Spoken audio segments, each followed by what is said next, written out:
Good afternoon, friends. Today we will discuss about sixth unit. That is basically the sixth unit that consists of three parts. First, that is the method of surface hardening. Second one, that is the mechanical working of metals, and third, that is the powder metallurgy. Powder metallurgy we have already completed. So today we will discuss about the method of surface hardening. Basically method of surface hardening यदि देखेंगे तो method of surface hardening के अंदर अपने को सबसे पहले देखना है carburising, nitriding, cyaniding, flame hardening and induction hardening. इसमें का ही जो सेकंड जो पार्ट है that is the mechanical working of metals. उसके अंदर अपने को हॉट एंड कोल्ड वर्किंग, उसका difference between number of time that will be asked in the exam, उसके बाद में उसके एडवांटेजेस एंड लिमिटेशंस, तो ये अपने को सब देखना है। तो we will start first, that is the surface hardening. Basically surface hardening यानी क्या करते हैं अपन, सीधा सीधा एक आधा कोई भी कंपोनेंट होगा, वो कंपोनेंट को अपने को बेसिकली हार्ड करना है। हार्ड करना यानी जैसे अपने पास में एक आधा माइल्ड स्टील कंपोनेंट होगा या फिर लो कार्बन स्टील कंपोनेंट होगा, तो उसको अपने को हार्ड करना है यानी क्या करते, बेसिकली उसके ऊपर अपने को कार्बोराइजिंग करना पड़ता यानी क्या करना पड़ता, अपने को percentage of carbon you have to increase. तो बेसिकली अपन, और ये क्यों करना पड़ता, ये इसके लिए करना पड़ता बेसिकली कि उसका वियर रेजिस्टेंस जो है वो बढ़ जाएगा बेसिकली। तो basically we will see it is surface hardening. Surface hardening क्या रहता है, basically surface hardening is the process by which a steel is given a hard and wear resistant surface while returning the ductile material through interior. अब surface hardening की जरूरत क्या है, basically it is used to improve the wear resistance. उसका wear resistance बढ़ाते, suppose अपने को gear manufacturing करना है या फिर बेरिंग मैन्युफैक्चरिंग करना है, तो गियर का वियर रेजिस्टेंस अपने को बढ़ाना होगा, तो उसके लिए अपने को उसके ऊपर सरफेस हार्डनिंग करने की जरूरत है। Second, that is to improve the resistance to high contact stress. अभी हाई कॉन्टैक्ट स्ट्रेस के कारण क्या होता, बेसिकली वो कंपोनेंट जो होगा उसका क्विकली फेल्यूर होता। इसके लिए अपने को क्या करना पड़ता, so the design engineer must design the geometry to minimize the stress concentration. Third one, to improve the fracture toughness. Basically fracture toughness, that is the material property. अब ये काय के लिए, अब ब्रिटल मटेरियल होगा तो क्रैक्स जो रहता है ब्रिटल मटेरियल में के बिकम्स अनस्टेबल और प्रोपोगेट्स करने के लिए you have to improve the fracture toughness. उसके बाद का नेक्स्ट जो है that is to improve the fracture resistance and sometimes to improve the corrosion resistance. Next, अभी सरफेस हार्डनिंग जो करना पड़ता है, तो कौन कौन से कंपोनेंट के ऊपर बेसिकली अपने को सरफेस हार्डनिंग करना पड़ता, तो first that is the gear के ऊपर अपने को सरफेस हार्डनिंग करने की जरूरत पड़ती। उसके बाद में बेरिंग के ऊपर भी अपने को सरफेस हार्डनिंग की जरूरत गिरती, वॉल्स के ऊपर को भी अपने को सरफेस हार्डनिंग की जरूरत गिरती। उसके बाद में कैम्स एंड फॉलोवर जो अपन यूज करते बेसिकली और वॉल ओपनिंग एंड क्लोजिंग के लिए जो यूज करते थे, तो वहां पे भी अपने को कैम्स के लिए भी सरफेस हार्डनिंग की जरूरत गिरती। उसके बाद में हैंड टूल्स होंगे, उसके बाद में रोल्स होंगे, उसके बाद में शाफ्ट होंगे, उसके बाद में मशीन टूल्स, उसके बाद में बेरिंग रेस जो रहते। What is the meaning of the bearing race, basically ये आप कंपोनेंट जो देख रहे हैं, ये कंपोनेंट में आप ये जो पोर्शन जो देख रहे हैं जिसके ऊपर ये जो बेरिंग जो है ये रोल हो रहा, बेसिकली इसको बोलते हैं that is known as bearing race. Next that is the case hardening. अभी केस हार्डनिंग जो है, तो केस हार्डनिंग में बेसिकली अपने को क्या करना पड़ता, first that is the carburising. Second method of case hardening जो है that is carburising, nitriding, carbonitriding and cyaniding. अभी अपने सिलेबस पॉइंट ऑफ व्यू से यदि देखेंगे तो कार्बोराइजिंग, नाइट्राइडिंग एंड साइनाइडिंग इतना ही पोर्शन अपने सिलेबस में, कार्बोनाइट्राइडिंग अपने सिलेबस में नहीं है। तो बेसिकली फर्स्ट जो देखेंगे दैट इज कार्बोराइजिंग। अभी कार्बोराइजिंग के बारे में यदि डिस्कस करेंगे तो basically carburizing are of three types.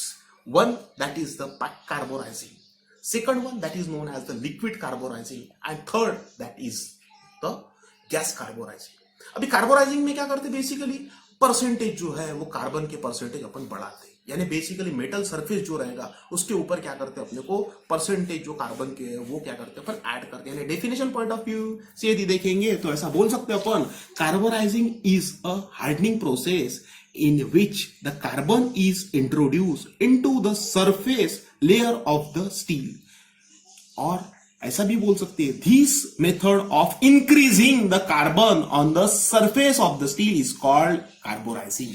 अब ये कार्बोराइजिंग बेसिकली करते कैसा, तो बेसिकली अपने पास में माइल्ड स्टील बोलो या फिर लो कार्बन स्टील, इसमें परसेंटेज ऑफ कार्बन जो रहते दैट विल बी लेस। अभी इसमें अपने को क्या करना पड़ता, percentage of carbon you have to increase.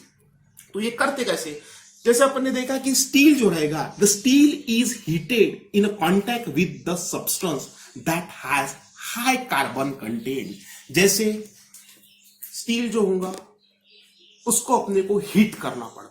अभी उसको अपने को हीट करना पड़ता है, वो हीट कैसा करता है, एक अभी जैसा पैक कार्बोराइजिंग यदि देखेंगे तो पैक कार्बोराइजिंग में एक बक्सा जैसा रहता है बेसिकली, वो बक्से के अंदर जो भी कंपोनेंट होगा वो कंपोनेंट अपन डाल देंगे। कंपोनेंट डाल देंगे तो पहले सबसे पहले अपने को लेयर्स डालना पड़ता, जैसी सोडियम कार्बोनेट बोलो, बेरियम कार्बोनेट बोलो या फिर लकड़ी का जो कोल बोलो, जिसके लेयर जो है इसके लेयर अपने को डालना पड़ता।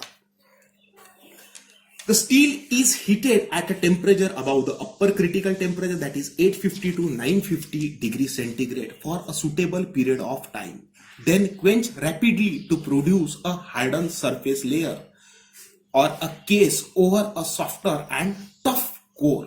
अब बेसिकली अपन इसमें केस हार्डनिंग में क्या करते हैं, जैसे ये एक कंपोनेंट होगा, ये कंपोनेंट जो है, ये कंपोनेंट की अपने को केस जो है, केस किसको बोलते हैं, कंपोनेंट है ये जो बाहर का जो पोर्शन जो रहता है, ये बाहर के जो पोर्शन को अपन that is known as the case, और ये जो अंदर का जो पोर्शन है that is known as core. ये केस जो है ये बेसिकली अपन क्या करते हैं, ये केस जो है ये केस हार्ड करते। Next the steel. अब बेसिकली कार्बोराइजिंग यदि देखेंगे तो carburizing are of 3 types. One, that is the pack carborizing, gas carborizing and liquid carborizing। अब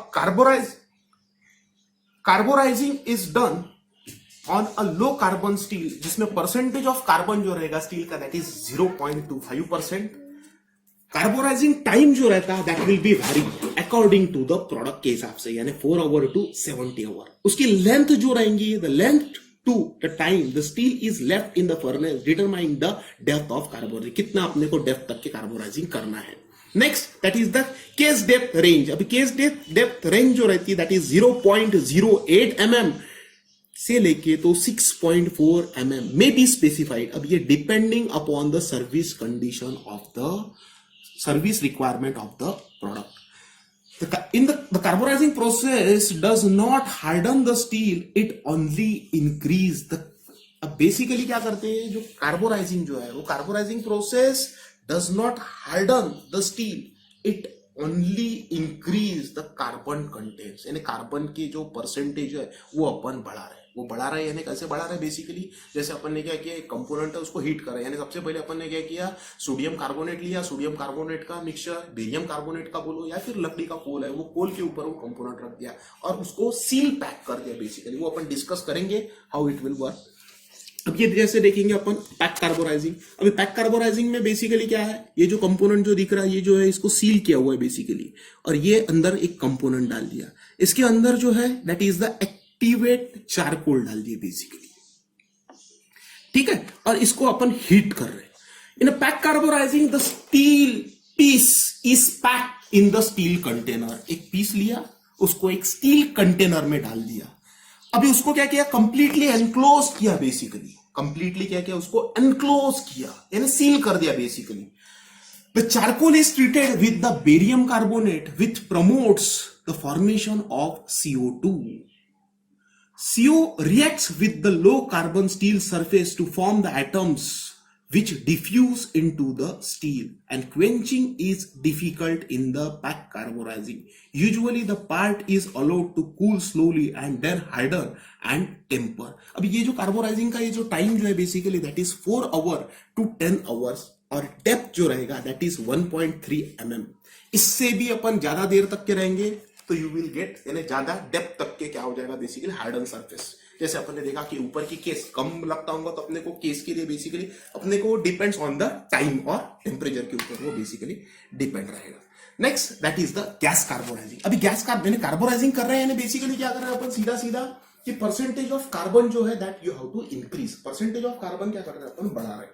तो परसेंटेज ऑफ गैस कार्बोराइजिंग में क्या करते हैं बेसिकली, जैसे मीथेन बोलो, इथेन बोलो, प्रोपेन बोलो या फिर ब्यूटेन बोलो या फिर ऑक्सीजन जो है या कार्बन मोनोऑक्साइड अपने को बम्बार्ड करना पड़ता बेसिकली, यानी एक कंटेनर में एक कंपोनेंट रखेंगे और अपने को क्या करना पड़ेगा, मीथेन बोलो, इथेन बोलो, प्रोपेन बोलो, ब्यूटेन बोलो, वो गैस अपन छोड़ते। उसके कारण क्या होता है बेसिकली वो रिएक्ट हो जाएगा और परसेंटेज ऑफ कार्बन जो है वो सरफेस के ऊपर का दैट विल इंक्रीज। जैसे अपन कार्बोराइजिंग में देखेंगे, carburising is done with the carbonaceous gases such as methane, ethane, natural gas और propane at around 930 degree centigrade या फिर अपन ऐसा बोल सकते हैं 950 डिग्री सेंटीग्रेड तक। The advantage of gas carburizing is that the steel can quench directly from the carburizing temperature. उसके बाद में second that is the liquid carburizing. अभी लिक्विड कार्बोराइजिंग जो रहेगा तो बेसिकली क्या कर रहे हैं अपन, कार्बोराइजिंग यानी क्या कर रहे हैं, परसेंटेज ऑफ कार्बन अपन बढ़ा रहे हैं सीधी सीधी बात। तो इसमें लिक्विड कार्बोराइजिंग में क्या करते हैं, carburizing is done in a liquid salt with contain cyanide component such as sodium cyanide, यानी सोडियम साइनाइड का कंपोनेंट बोलो या फिर सोडियम क्लोराइड, सोडियम साइनाइड का कंपोनेंट बोलो या फिर सोडियम क्लोराइड, यानी ये देखेंगे आप तो सोडियम क्लोराइड बोलो या फिर सोडियम साइनाइड बोलो या फिर NaCO3 का कंपोनेंट। अब इसको क्या किया बेसिकली मिक्स किया और एक सर्टन लेवल तक के हीट किया अप टू 950 डिग्री सेंटीग्रेड। उसके बाद में मैंने क्या किया, जो कंपोनेंट जो है वो कंपोनेंट इसके अंदर डाल दिया और वो मैंने क्या किया with the help of wire यहाँ पे स्ट्रिंग से इसको अंदर डाल दिया बेसिकली, या फिर चालनी से भी आप डाल सकते हैं, चालनी से आपने इसके अंदर डाल दिया।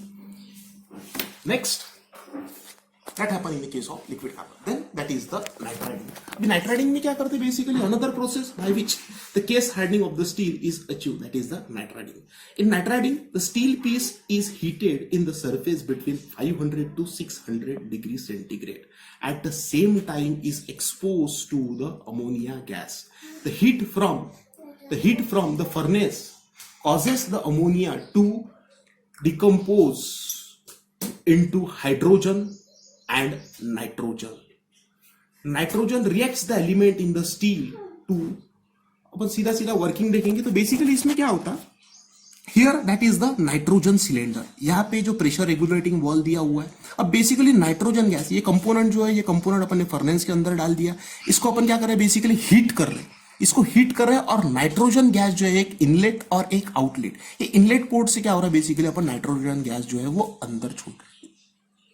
ठीक है, तो that happen in the nitriding. Next that is the cyaniding. अभी साइनाइडिंग किसको बोलते हैं, the process also involve both the diffusion of carbon and nitrogen into the surface layer of the steel. In cyaniding, the steel is heated in a liquid bath of cyanide carbonate, chloride salt and then quench in a brine. यानी इसमें basically अपन क्या करते हैं, सीधा सीधा heat कर रहे हैं और डायरेक्टली सॉल्यूशन में अपन डाल देते हैं। Next that is the flame hardening and induction hardening. अभी इंडक्शन हार्डनिंग बोलो या फिर फ्लेम हार्डनिंग। अब बेसिकली फ्लेम हार्डनिंग में क्या करते हैं, सीधा सीधा जैसे आप देख रहे हैं फ्लेम हार्डनिंग में बेसिकली क्या करते हैं, कोई भी कंपोनेंट होगा तो कंपोनेंट के ऊपर बेसिकली ये जो देख रहे हैं आप, ये जो एक जो है that is the quench of water और ये जो देख रहे हैं आप दैट इज द फ्लेम। अब ये फ्लेम के कारण क्या कर रहे हैं बेसिकली, यहाँ से एक वर्कपीस है, ये वर्कपीस के ऊपर वो फ्लेम एट पर्टिकुलर टेम्परेचर से अपन क्या कर रहे हैं बेसिकली हीट कर रहे हैं और सडनली क्या कर रहे हैं, यू विल गेट क्वेंच।